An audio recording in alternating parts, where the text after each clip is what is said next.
CCN news channel में आज हमारे साथ स्टूडियो में बातचीत करने के लिए मौजूद हैं कोरोना वॉरियर्स के रूप में जिनकी एक पहचान बनी है हमारे नगर पालिका युवा अध्यक्ष सुरेश खेतवाल जी, जिन्होंने लॉकडाउन प्रथम चरण से ही, जब से प्रथम चरण माननीय प्रधानमंत्री जी ने घोषित किया, तब से लगातार वो फील्ड में रह के काम कर रहे हैं। वो भी ऐसे वक्त में जब आदमी घर के भीतर रह के अपने को आपको सुरक्षित रखना चाहता है, अपने आप को प्रोटेक्ट करना चाह रहा है, ऐसे वक्त में हमारे नगर पालिका अध्यक्ष ने न केवल नेतृत्व, शहर का नेतृत्व किया, अपने पालिका कर्मचारी को गाइडेंस करा, उनको आगे लाकर उनसे काम करवाया। तो ऐसे वक्त में ये बड़ी एक चुनौती थी। तो ऐसे में हम उनसे जानेंगे कि किस तरह, कितनी बड़ी ये चुनौती थी और आगे को कितनी बड़ी चुनौती है और उसका वो किस तरह से सामना करेंगे। सर, पहले तो हमारे स्टूडियो में आपका स्वागत है। सर, धन्यवाद सीसीएन न्यूज चैनल का। सर, मैं ये जानना चाहता कि 22 मार्च को जब प्रधानमंत्री जी ने फर्स्ट टाइम इसकी घोषणा करी थी, तो तब देश के सामने एक बड़ी चुनौती थी। खुद को बचाना भी था, लोग घरों में कैद होना ज़्यादा पसंद कर रहे थे, बाहर निकलना एक बड़ा खतरे को दावत देना जैसा था। तो ऐसे वक्त में आप बाहर निकले, आपने पूरा अपने पालिका का नेतृत्व किया, लोगों को गाइड किया कि किस तरह से बचना है, शहर को सैनिटाइज किया। तो कितनी बड़ी चुनौती, क्या चल रहा था आपके दिमाग में उस समय? सर देखिए, सर्वप्रथम तो ये है कि जो अभी कोरोना महामारी चल रहा है, पूरे विश्व में चल रहा है, और उस संक्रमण से जो है ये पूरा देश में, हमारे देश में भी फैल रहा है, हमारा प्रदेश में, बागेश्वर भी, उसके लिए हम लोग शुरू से ही एहतियात के रूप में हम सक्रिय हो गए थे। और ये शुरुआत की बात है जब हम लोग, जब कोरोना हमारे देश में ज़्यादा नहीं फैला था, तो मुझे याद है कि 8 मार्च को महिला दिवस मनाया जाता है। तो हमने उसी दिन से हम लोगों ने, जो हमारी महिलाएं डोर टू डोर कलेक्शन करती हैं, उनको मास्क, सैनिटाइजर और हाथ धोने के लिए साबुन, उस दिन हमने उन सबको भी वितरित किया। तो हम लोग ये समझिए कि 8 मार्च से ही लग गए थे। और फिर उसके बाद जब 22 मार्च से पहले लॉकडाउन की घोषणा हुई, तब से हम लोग, हमारी पूरी टीम, हमारे पर्यावरण मित्र और हमारे सभी कर्मचारी जो है इस संक्रमण से बचने के लिए, इसके बचाव के लिए पूरी तरह से कार्य कर रहे थे। अच्छा, दिनचर्या में पहले एक सेट फॉर्मेट में एक दिनचर्या चलती थी। अब आप 10 बजे ऑफिस आते थे, दिन भर में आप लोगों से मिलना, शाम को घर वापस चले जाते थे। तो इससे पूरी आप ही की नहीं, सभी की दिनचर्या में बदलाव आया है। तो किस तरह से बदलाव आया है, किस तरह से आप इसको मैनेज कर रहे हैं? अब तो ऐसा भी है कि रात में भी आना पड़ता है कई बार। देखिए, जिस प्रकार से हम लोगों ने काम करना शुरू किया, और जैसे जैसी गाइडलाइन हमें सरकार द्वारा मिली या जिला प्रशासन द्वारा मिली, और हम लोगों ने भी खुद प्रयास किया, और हमने खुद फील्ड में जाके अपने जो कोरोना वॉरियर्स हैं उनके साथ जाके, उनकी टीम के साथ जाके, कि उनके मनोबल में कहीं पर कोई कमी ना आए।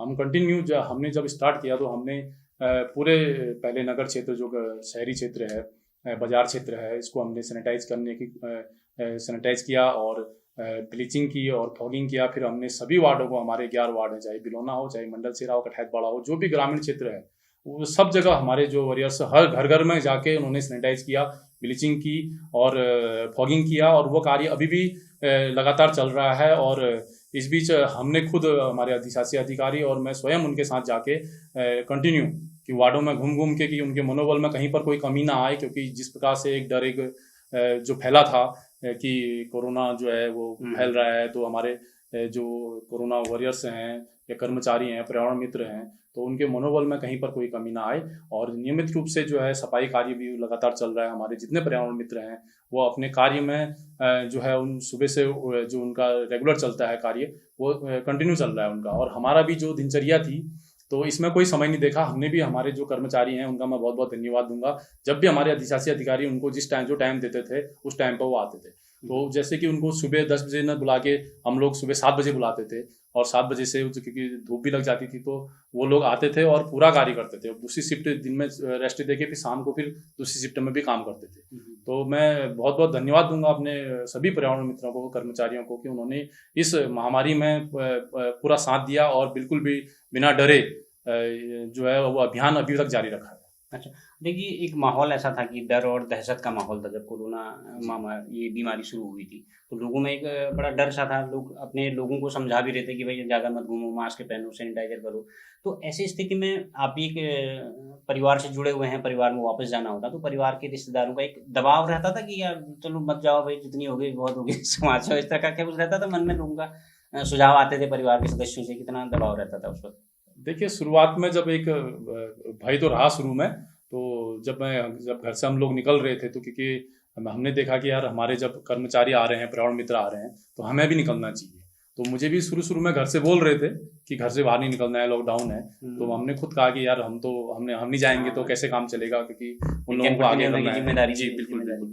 तो हम लोग कंटिन्यू जा रहे थे और उनका जो है मनोबल बढ़ा रहे थे और उनको सचेत भी कर रहे थे, और सुरक्षा से संबंधित हमने सारी सामग्री उन लोगों को उपलब्ध कराई थी, चाहे मास्क है या पीपी किट है और ग्लव्स हैं। तो हम लोग उनको उनको हर समय सचेत भी कर रहे थे कि आप बिल्कुल जो है अपने पूरे सुरक्षा सामग्री के साथ चलें। तो और जागरूक भी कर रहे थे हम उनको, और जगह जगह जाके हमने पूरे शहर में भी हमने चाहे होर्डिंग के माध्यम से हो, हमने लोगों को भी सचेत करने के लिए, जागरूक करने के लिए बहुत स्टार्टिंग से हमने बड़े बड़े होर्डिंग यहाँ पर लगाई थी।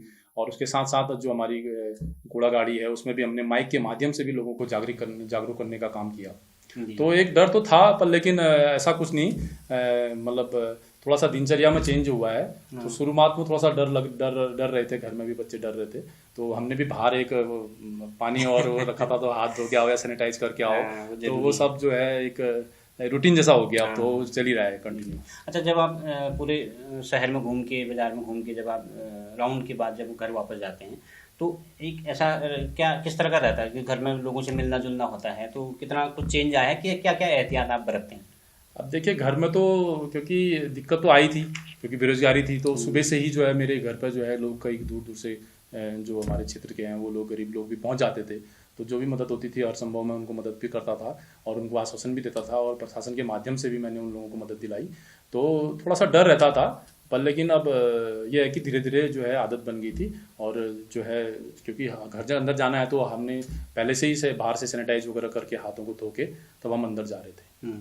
अच्छा, जबकि अब 2 चरण तो हम लोगों ने बहुत अच्छी तरीके से निकाले हैं, लोगों का भी इसमें सहयोग रहा, प्रशासन का आपका बहुत अच्छा सहयोग रहा कि हम ग्रीन जोन में शामिल हुए हैं। लेकिन अब चुनौती बढ़ती रह रही है। बताया जा रहा है कि वैज्ञानिक भी बताते हैं, डॉक्टर बताते हैं, लॉकडाउन 3 हमारा शुरू हो गया है, बाहरी राज्यों से लोग आ रहे हैं, बाहरी जो लोग हैं वो गांव गांव में पहुंच चुके हैं। तो आपको क्या लगता है कि अब चुनौती पहले से बढ़ गई है या चुनौती कम हो गई है?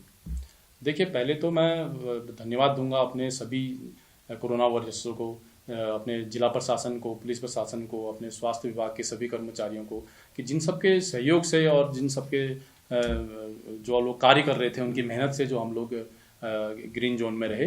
तो और जनता ने भी इसमें बहुत अच्छा सहयोग, बहुत अच्छा, जनता का भी बहुत सहयोग रहा। मतलब हर चीज मानी उन्होंने ना, बिल्कुल जैसी गाइडलाइन जैसी बताई, जैसे हमारे प्रधानमंत्री जी ने आदेश किया, सबने उनका पालन किया, और उसी का फलस्वरूप हम जो है ग्रीन जोन में रहे। और मैं धन्यवाद दूंगा जिला प्रशासन का भी, जो हमारे जिले में थे, हमारे नगर में थे, कोई भूखे भी नहीं रहे, सबको राशन भी मिला, और लोगों ने भी बहुत मदद की। कई लोगों ने जो है भोजन व्यवस्था के लिए लोगों को खिलाया, 3-3, 4-4 लोगों को भी खिलाया। तो मैं सबका धन्यवाद दूंगा जिन्होंने इस संकट की घड़ी में मतलब पूरा सहयोग दिया है, प्रशासन का भी और हमारे नगर पालिका का भी, और आम जनता ने भी बहुत सहयोग किया है, पुलिस प्रशासन हो चाहे स्वास्थ्य विभाग हो। तो अभी जो है अभी स्थिति जरा सा कुछ स्थिति इसलिए वो हो रही कि जो हमारे प्रवासी जो बाहर प्रदेशों में फंसे हुए थे, मजदूर लोग फंसे हुए थे, अब उनको लाने का जो कार्य किया जा रहा है, क्योंकि वो भी जरूरी था, क्योंकि वो भी हमारे भाई बंधु लोग हैं, वो फंसे हुए थे, उनको लाना भी बहुत जरूरी था, और सरकार के द्वारा उन लोगों को लाया जा रहा है। तो थोड़ा सा अब हमको और सतर्क रहने की ज़रूरत है, और हम लोगों के लिए थोड़ा खतरा बन गया है।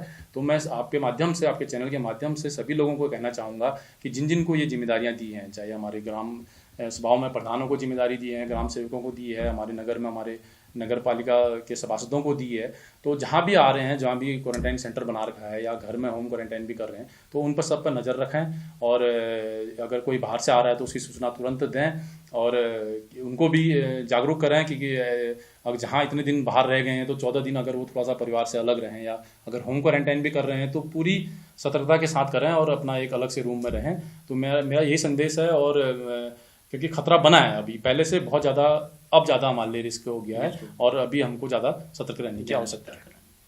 धन्यवाद सर, आप हमारे स्टूडियो में आए, हमसे बातचीत की, हमारे लिए समय निकाला, बहुत बहुत धन्यवाद। धन्यवाद पंडित जी, बहुत बहुत धन्यवाद। Thank you sir. तो आप थे हमारे साथ नगर पालिका के अध्यक्ष सुरेश खेतवाल जी। इन लोगों के अथक मेहनत और अथक प्रयासों से हमारा जिला ग्रीन जोन में शामिल हुआ। हालांकि अध्यक्ष जी का मानना है कि चुनौतियाँ अभी खत्म नहीं हुई, बाकायदा बढ़ गई हैं, क्योंकि बाहर से लोग आ रहे हैं, तो ऐसी स्थिति में सभी लोगों को सतर्क रहने की आवश्यकता है, सभी लोगों को एहतियात बरतने की आवश्यकता है। मास्क, सैनिटाइजर और ग्लव्स का इस्तेमाल करते रहें, ऐसा अध्यक्ष जी का मानना है। CCN न्यूज़ के लिए सुष्मिता थापा के साथ मैं सुरेश पांडे।